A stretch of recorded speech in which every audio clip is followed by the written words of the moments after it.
Anonymous Watch Guy here with a comparison video. Quick wrist check. Of course, the Seiko 5KX GMT. Killer watch. Seiko did a great job with this one. But today we're going to be looking at two watches that I featured on the channel before, and that is the Tissot PRX Powermatic 80 and the Tissot PRX Chronograph. Now, these are two very popular watches that the PRX has been huge for Tissot. They now come in a bunch of different variations. Of course, you've got your quartz version, you've got your Powermatic 80 version, you've got your Chrono, you've got a 35 millimeter, you've got a 40 millimeter. It's just been a huge hit for Tissot. It's a watch that I know many people are looking at and maybe considering. So we're going to take a closer look at both the Powermatic 80 version and the Chrono version, and kind of give you some information and maybe help you make your decision on which one is the right one for you. Of course, if you like the video, give me a like, maybe subscribe to the channel. But first, we'll review some quick specifications of each piece once again. Of course, the Tissot PRX Powermatic 80 version. I have the version with the kind of sunray green dial. This is a 40 millimeter watch. It is approximately 11 millimeters thick. 10.9 millimeters is what the Tissot website states. I've measured it right at 11 millimeters. It does have a push-pull crown that gives you 100 meters water resistance. And of course, this is an integrated bracelet sports watch. And with the integrated bracelet, you get the crazy lug-to-lug. This one measures right around 51 millimeters. At the widest point of the bracelet, it's right around 27 millimeters, and that bracelet tapers down to about 18 millimeters at the butterfly clasp. Of course, this is a sapphire crystal with AR treatment, and you do have the Powermatic 80 movement that gives you 80 hours power reserve. This one also has the Nivacron balance springs that gives you some additional anti-magnetic properties. 23 joules on that movement as well. Of course, it is an ETA movement, being that Tissot is part of the Swatch group. So you've got some killer specs on the watch. That is the PRX Powermatic 80 version. Then quick review of the specs on the Chrono version. This is a larger watch. This one does measure in at 42 millimeters. The Tissot website lists this as 14.5 millimeters thick. I know a lot of people are measuring it at much closer to 15. I think the first video I did, I measured it right at 15. I measured it again and came up with 14.9 millimeters thick. So it is a chunky but funky boy. The lug to lug, again with your integrated bracelet here, this from the very outside comes in right at 53 millimeters. It's also a 27 to 18 millimeter taper on this bracelet. This is a more substantial watch in just about every way: size, thickness, weight. Also, the bracelet on the two watches, there is a thickness difference from 2.5 millimeters on this one to 3 millimeters on the Chrono version. And of course, this also has a push-pull crown with 100 meters water resistance, sapphire crystal with anti-reflective treatment. This one has the Valjoux A05.H31 movement that is 27 joules, and it offers 60 hours power reserve. So you get a killer movement. Valjoux is owned by ETA, which is of course part of Swatch Group. So you've got a great movement on this one as well. Both have display case backs. I know the case back on the Powermatic 80 is mineral crystal. Not 100% sure if it is as well on the Chronograph version. So some similarities to the watches, obviously. You've got the same basic case shape. You've got your Gerald Genta-esque 70s design. Both integrated bracelet sports watches. Both have great specs. I think both offer solid value for money. You've got nice case finishing on both pieces with your brushed case and your high polished bezel. You've got great light play on both bracelets. I think both are very attractive pieces. I think both wear fairly comfortably. I think both offer some nice wrist presence. Obviously, the chronograph being a much heftier and larger piece definitely offers a tremendous amount of wrist presence. But it is also a heftier watch, and you definitely notice that it's there more. But I would say it is not uncomfortable to wear. Of course, the PRX Powermatic 80 version comes in at $650 full retail. The quartz version is $375, and that offers some great value for money as well. Both bracelets are sized with push pins.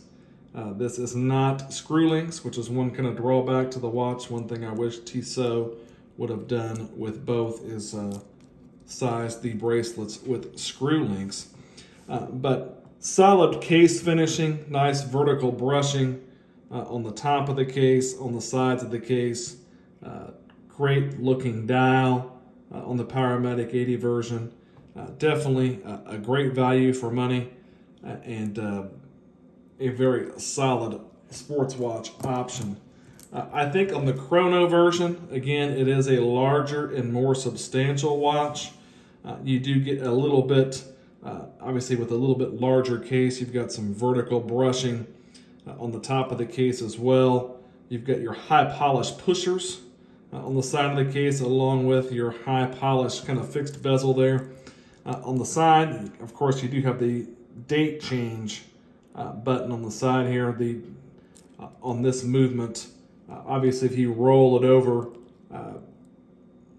past midnight, the date will change, but there's no quick set date function on this crown. The quick set date is on the pusher on the side of the case. It's very, very similar, obviously, case shape and everything else, but I almost feel like just maybe it's the size of the case, but there's a little more real estate involved, but the overall case finishing just looks a little bit better to me on the Chrono version. Again, I don't know if it's just because it's larger. You kind of see a better contrast between the brushing on the side of the case and the top of the case and this high polish edge of the case. Get your high polish bezel, pushers. I just think there's a little additional light play. Again, there's a little additional real estate. You also have a brushed texture on the dial itself that is in contrast to you. Again, it comes down to personal preference on both of these, really. You've got your waffle pattern on your Powermatic 80 version, and then you've got your kind of brushed vertical finish on your dial on the chronograph version. So obviously, once again, very similar watches, but I feel like the overall finishing and wrist presence presentation on the chronograph version is just a little bit better than the Powermatic 80 version. But again, there is a significant difference in price. Full retail on the chronograph version is $1,750. Of course, a lot of that price is in this value movement and the fact that you have an automatic chronograph. So obviously there is going to be some difference in price. But I feel like the overall finishing on the chronograph version is a little bit better. You've got, again, great light play on both bracelets. Finishing is outstanding on both. Vertical brushing, you've got kind of a polished inner on the links. It just gives you great light play. Great wrist presence. Great looking pieces both. The differentiation is just going to be really price, personal preference. Do you want a chronograph? Do you prefer just the standard automatic version? and then the size may be a deterrent for some on the chronograph. I think both offer tremendous value for money.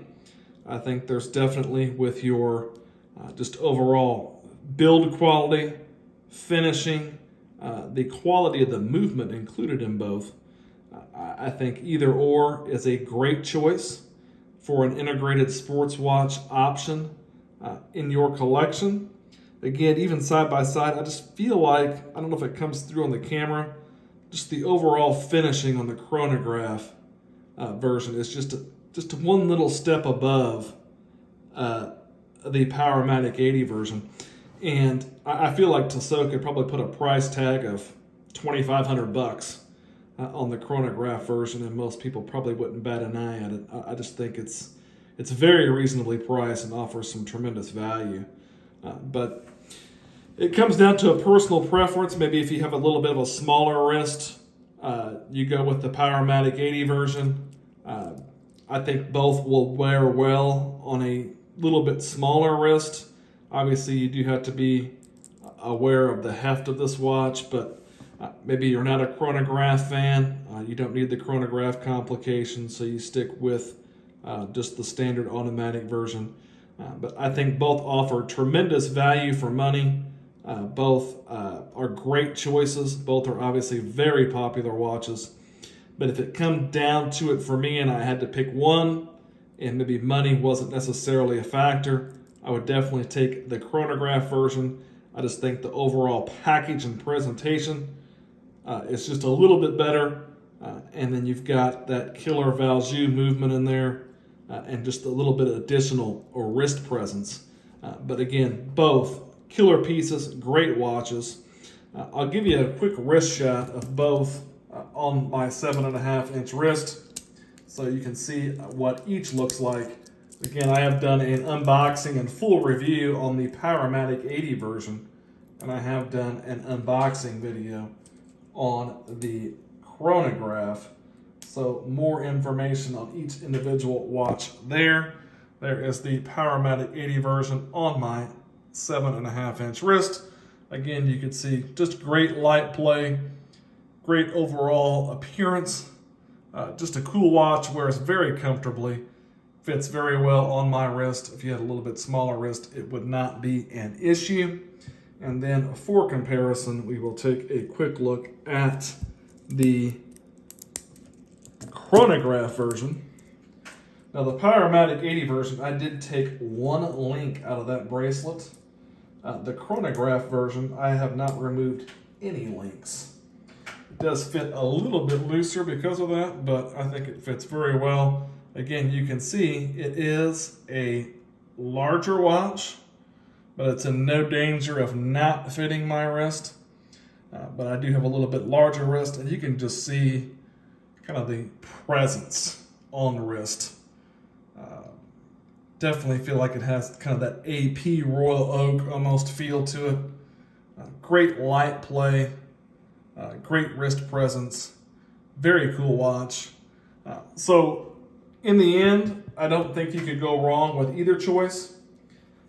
I think the chronograph offers a little more overall presence on wrist, a little better finished package, and that killer value movement. Again, nothing wrong with the Powermatic 80 movement as well. It's an ETA-based movement. The Powermatic 80 version is a very cool watch, but if I had to pick one, I would pick the Chrono. So thanks for watching. If you liked the video, give me a like, maybe subscribe to the channel. If you have any questions that you want or curiosities about either watch, feel free to leave a question in the comments. Thanks for watching.